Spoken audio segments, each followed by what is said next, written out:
भूमिका। अनादि काल से ही मानव परम शांति, सुख व अमृतत्व की खोज में लगा हुआ है।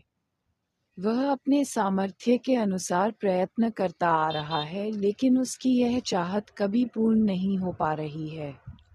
ऐसा इसलिए है कि उसे इस चाहत को प्राप्त करने के मार्ग का पूर्ण ज्ञान नहीं है।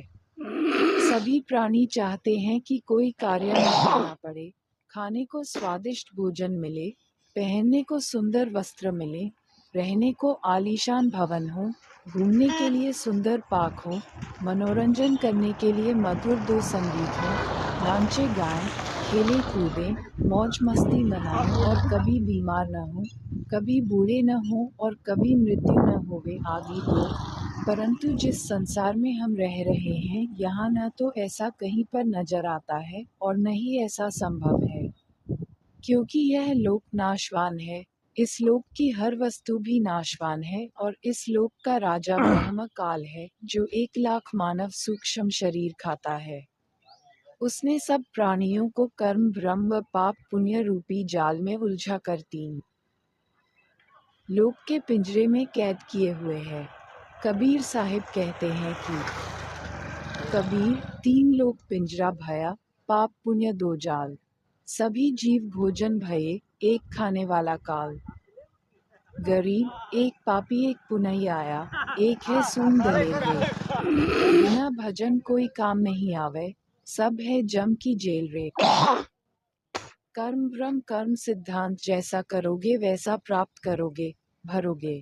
ब्रह्म इक्वल्स क्षण से युक्त ज्ञान जो वेदों तथा गीता में काल ब्रह्म ने प्रदान किया है।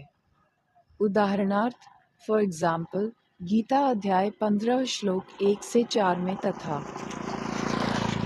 अध्याय 4 श्लोक 31-32, 34, अध्याय 7 श्लोक 18 में गीता ज्ञान दाता ब्रह्म ने कहा है कि ये संसार रूपी वृक्ष है। इसकी जड़ें, रूट्स, ऊपर हैं तथा तीनों गुण रूपी शाखाएं नीचे हैं। जो इस संसार रूपी वृक्ष के विषय में पूर्ण जानकारी बताए वह पूर्ण संत अर्थात तत्वदर्शी संत है। जैसे तना कौन प्रभु है, डाल कौन तथा तीनों शाखाएं कौन प्रभु है, यहाँ विचार काल में अर्थात जो गीता ज्ञान में तुझे बता रहा हूँ, मुझे इस संसार की रचना का ज्ञान नहीं है, क्योंकि मुझे इसके आदि, प्रारंभ का तथा अंत, अंतिम सिरे का ज्ञान नहीं है। इसलिए किसी तत्वदर्शी संत की खोज कर, उस तत्वदर्शी संत के बताए भक्ति मार्ग, वे ऑफ वर्शिप अनुसार साधना करके उस परम पद व परमेश्वर की खोज करनी चाहिए, जहाँ जाने के पश्चात साधक पुनः लौटकर संसार में नहीं आता, अर्थात पूर्ण मोक्ष प्राप्त करता है, जिस पूर्ण परमात्मा से इस संसार रूपी वृक्ष का विस्तार हुआ है, अर्थात जिस परमेश्वर ने इस सर्वोष्ट की रचना की है, उसी की पूजा करनी चाहिए। मैं, गीता ज्ञान दाता, भी उसी परमेश्वर की शरण में हूँ। गीता अध्याय 3 श्लोक 31-32 में कहा है, गीता में जो ज्ञान दिया है यह मेरा मत, विचार है। भले ही यह पूर्ण नहीं है, फिर भी अन्य साधनाएं जो शास्त्र विधि रहित है, उनसे श्रेष्ठ है। जो मेरे मत अनुसार साधना नहीं करता वह व्यर्थ प्रयत्न कर रहा है। पूर्ण परमात्मा की साधना। द्वितीय से मिलने वाले लाभ की तुलना में गीता अध्याय 7 श्लोक 18 में गीता ज्ञान दाता ने अपनी साधना से मिलने वाले लाभ को भी अनुत्तम बताया है। इस प्रकार काल ब्रह्म द्वारा बताया ज्ञान ब्रह्म युक्त है।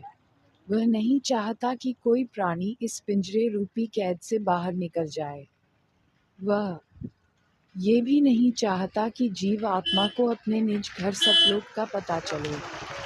इसलिए वह अपनी त्रिगुणी माया से हर जीव को भ्रमित किए हुए है। फिर मानव को ये उपरोक्त चाहत कहाँ से उत्पन्न हुई है?